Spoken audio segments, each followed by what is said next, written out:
Okay guys, I wanted to make a response to the original quick lube video I did where a customer went into a shop and got oil changed and they were sent on their way, motor locked up down the road, and ended up having the vehicle towed back to the shop.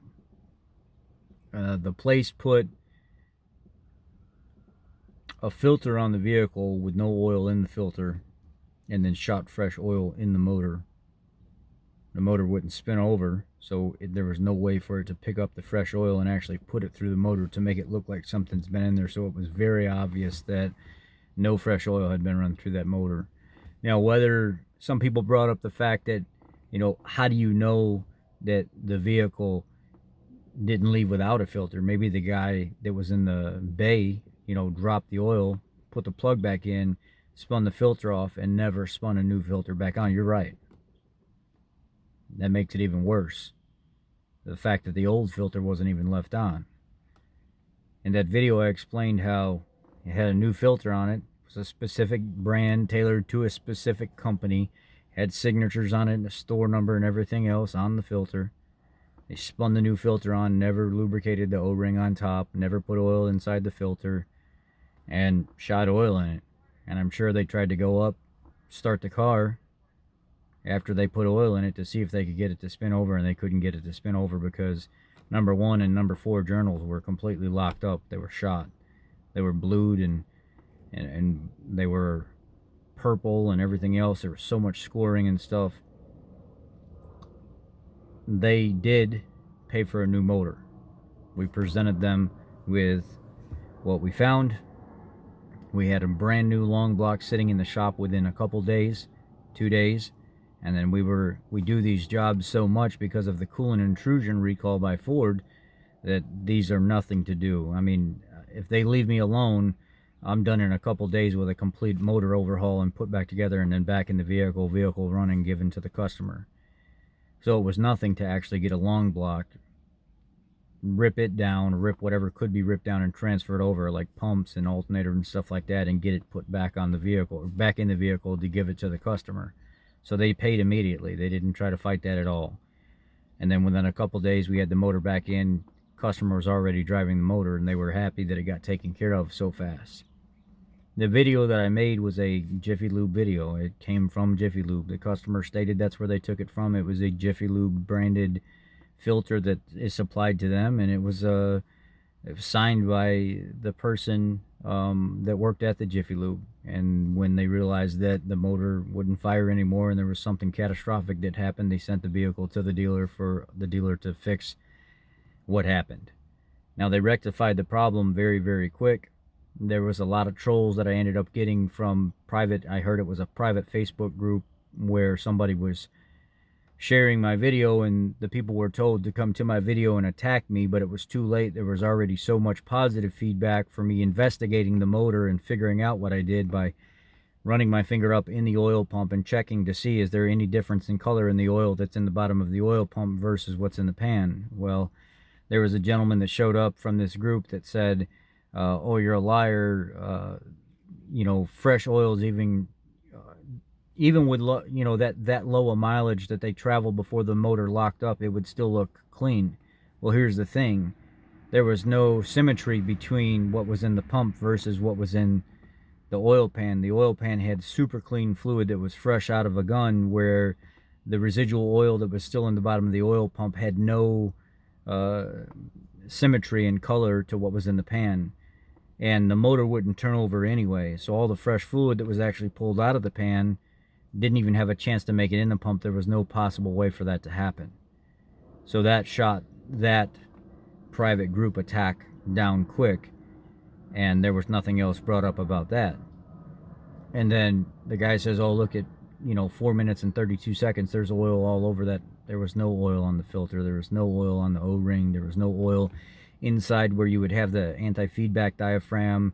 The actual particulate that's inside the filter, it wasn't saturated with any oil. There wasn't a drop of oil inside this thing at all. So which leads me to believe maybe the vehicle did leave without a filter, and maybe it left with no oil, and the residual oil that sits up in the cylinder head crevices and things like that.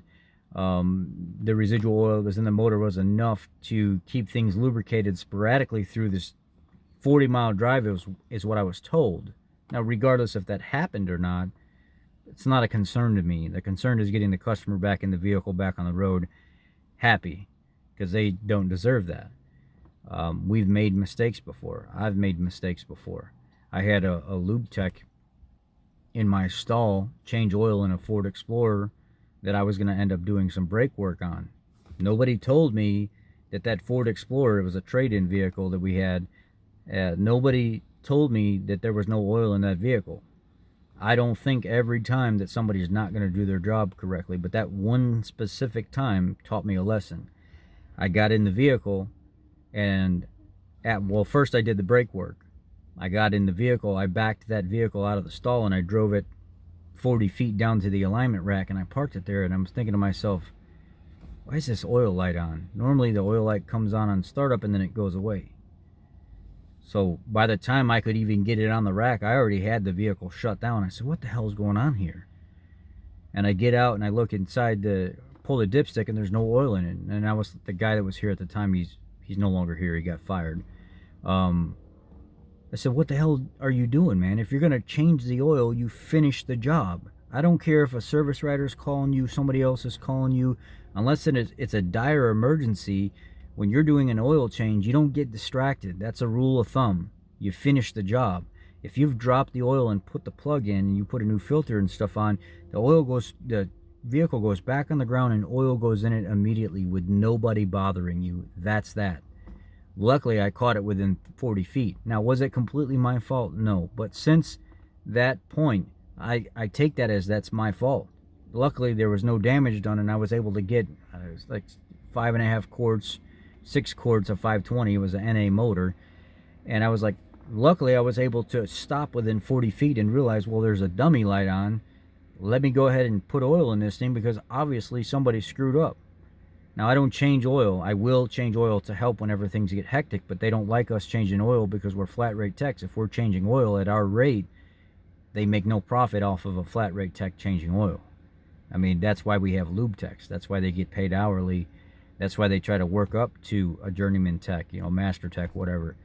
And I don't have a problem helping. I'll change oil, especially if I got 6 or 7 concerns on a ticket and a customer wants it addressed. It's stupid for me to do all that work and then say, hey, I need somebody to come do the oil change. No, I just do it right there. It's not a big deal. But in this particular situation, we were kind of slow. They were watching money and stuff like that. The lube tech's job was to start and finish that job. But he got distracted. Somebody called him off to go do something else. A customer needed wiper blades put on, whatever it was, and he forgot to go back and put oil in it. So when I picked up that job to do the brakes and everything, I did the brakes. I drove it 40 feet away and realized, oh shit, there's a dummy light on, and got oil in that vehicle immediately. Luckily, there was no failure there. So I'm not going to say I don't make mistakes. I'm not going to say a dealership doesn't make mistakes, but there's a variable here at which the young kids that work at these places, the lack of training and stuff at these quick lube places, there are some good places out there that really put the emphasis on training and making sure people are doing their job 1, 2, and 3 checks before something's sent away. But there's a lot of these places that are not like that. It's about volume. It's about moving people in and out. I never spoke bad about a quick lube place because I see the purpose for them. Not everybody can stop and wait in a dealer that's all backed up and stuff like that. It's nice to get in and get out quick. There's a reason for that. There's also a reason why people are paying $20 for their oil change in these vehicles that are $50,000, $60,000, $70,000. I'd never put a $20 oil change in a vehicle that's a $60,000 vehicle. It just doesn't make sense to me. But they paid up quick. Jiffy Lube responded immediately. They got us a motor immediately. They paid for the labor and stuff. We got the lady back in the vehicle. She didn't see the light that was on the dash because there's pictures all over the place on the dash. I mean, you could barely see the speedometer as it was. There's a lot of people that come into the dealership. I have to take a picture of where all their personal stuff is and then move it off of the dash so I can do the work and stuff like that, and then put all the pictures and stuff back on. It's crazy how people just leave ornaments and stuff on the dash and hang stuff all over the place. It makes it very difficult for technicians to do their job. If I'm trying to look for an ABS light or something on an ABS event that I'm trying to diagnose while I'm test driving, or I'm monitoring the coolant level or the temperature on something, or I'm looking for a specific RPM set speed or something like that when I'm watching torque converter drop or drop in and drop out or whatever it is. Sometimes I want to see the gauge cluster to make sure that what's on the gauge, the cluster, matches what I'm seeing in the computer. There's sometimes an error message will pop up or something with check brake fault or something like that, you know, but in the computer it says there's no fault. I want to see, you know, I got to take all that stuff off just to look at that. I apologize for this video being so long, but this may clear up some questions you had on my Jiffy Lube oil change special, no oil, and sent to the dealer saying it's the dealer's problem. It's the story I got. It's the story the customer relayed to us, saying that it was sent here because they're saying that these motors already have some kind of recall out on them anyway. You know, it is what it is. It was a true story. And then there were people that were sent here to bash my video and stuff like that, and it's, you know, I removed them all anyway. I deal with some negative comments because that's normal. People like to vent and call names and stuff. I'll deal with some of that stuff to an extent, but when it starts getting pretty personal, that's when I shut it down. So there's like probably 40, 50 people from whatever private group I was told that this was coming from that were removed. And then there were guys that, you know, most of the people that responded to the video were pretty positive. You know, it is what it is. The lady was very happy to get her vehicle back, and unfortunately these mistakes are made all over the place. You know, dealerships make these mistakes and stuff, but it's how you respond to it, how you react to it, and how you mitigate this from happening over and over and over again. And our dealership, we're on top of that stuff. Like, you know, the most I see these guys making an issue with that I catch them on, and, you know, I'm like their pop or whatever because I'm right next to them, is they'll do the oil changes and stuff like that, and I don't like when they back the vehicles out of the stalls and I see a trail of oil, and I'm like, hey, stop the vehicle right where it is, put it in park, shut it down, get out, check the oil. Why is there oil on the ground? Why do I see this real fine trickle? Oh, I forgot to clean out the little catch pan underneath the F-150 oil filter. I tell you all the time, it's so simple to stop that from happening. What happens when the customer comes and picks up that vehicle and takes it home and they're on their nice finished concrete driveway that they just had put in, or their nice polished floor in their garage, and that oil gets on it? They're going to be pissed. Clean it out. I'll go out in the parking lot if I'm going to pick up a vehicle and I'll see like a little oil drip or something, or a little small, you know, orange sized spot where they didn't clean out the catch tray. Go out there in the parking lot, clean the shit up off the ground, and clean the tray out of the vehicle. You know, the vehicles don't leave here with no oil. They don't leave here. 2 times in the last year, I've found 2 filters from Ford that had, like, where the rubber ring goes around the top of the filter. Sometimes in manufacturing, there's a little crease that's put in them. So when you spin the filter all the way up, even though you get it tight, that crease is formed into that seal, and you'll see a little drip or something coming out of the side, and your customer will come back a few days later and say, why do I have like this little oil spot on my ground, on the ground? And I'll put the vehicle up in the air and I'll tell them run the vehicle, and they'll run the vehicle, and I see oil start to trickle down the side of that filter. Even though it's screwed on tight, it's got a defective seal on it, and I'll have to spin that filter off, put a new filter and stuff on, clean up the engine and everything, make sure it's topped off properly. And when I do this, you know, I make sure that the oil is dropped. I drop the oil out of it. They get all new oil, new filter, new everything, and it's topped off properly. And I'll fill it up, run the vehicle, shut it off, check the oil level and stuff like that. Wait a few minutes, check the oil level again, and then, because you already have a customer that's kind of leery about what just happened, you want to make sure they're taken care of. So I'll check it several times. I'm like, look, we're good now. Run the vehicle for a little bit. I don't see no more leaks or anything like that. We're all right. We just had a bad filter with it was a good filter, but just some kind of machining or pressing process or manufacturing process where there's like a little light groove sometimes in the top of the oil filter ring. So now when these guys grab these filters, I'm like, you need to inspect them. We don't know what happens from the manufacturer. It looks like a good filter, but until you actually put it up in the air and look at it from the side, you might see like a little indentation there. Don't even use that filter. Tell them that they need to take it back and they need to give you a new one. Check the new one. That's just how it is. The Ford filters have the anti-feedback diaphragms and stuff. The cheap oil changes and stuff from Jiffy Lube and some of these other places, they don't have that. So is it quality or is it quantity? I mean, you have to pick what you want. And there's a lot of dealerships that already run competitive prices with quick lube places anyway. They can come in here and get a synthetic oil change or a semi-synthetic oil change, a Ford filter, and have their whole vehicle inspected and everything, and all this stuff topped off. And I think some people walk out at $32, $39 or something like that. A lot of the quick lube places are kind of right around that same ballpark, unless they're getting some $19.99 special, and that's... Anyway, yeah. I ran a shop back in the day. I had my own 4-bay shop that I leased from a guy, and I know how bulk oil comes in. And I'm not saying it's bad. It's oil.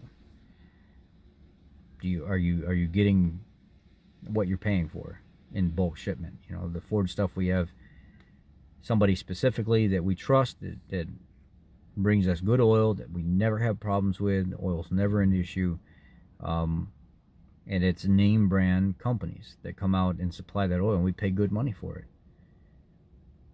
It's not like, you know, back when I had that little 4-bay shop, I could pay like 75 cents a quart for oil, and then like 65 cents a filter. Look, almost identical to the quick lube filters too. And then turn around and charge a $20 oil change and make a, you know, $13, $14 profit every single oil change. Just get them in and get them out. It was good oil. But how do you really know, paying for oil that cheap, what you're getting? I'd rather go to the dealer and let them do it so they're liable for it than pay for a $20 oil change at a quick lube place. Well, you got your oil change. What happens after that is not their problem. And they're budgeted for so much loss anyway. Dealerships, they're there, they're right on it. There's a lot of experienced people around and stuff that can put out the fires right away. And thank you to those of you that watched this video all the way through. Kind of long, but that's the part 2 to the original Jiffy Lube special, no oil. Sending it to the dealer, it's their problem.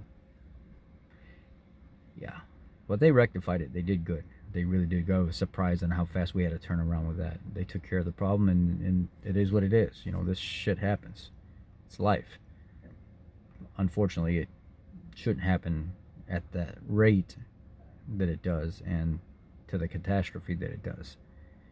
That's sometimes messing with somebody's livelihood, and that's where the gray areas come in. But, you know, I think there's a purpose for Jiffy Lube and Pennzoil and Valvoline and Meineke and Firestone. All those, they're good shops. You just got to find the ones that are managed correctly, and the guys actually care about what they're doing. There's plenty of good ones out there. Just do your homework. Okay, this is long enough. Thank you.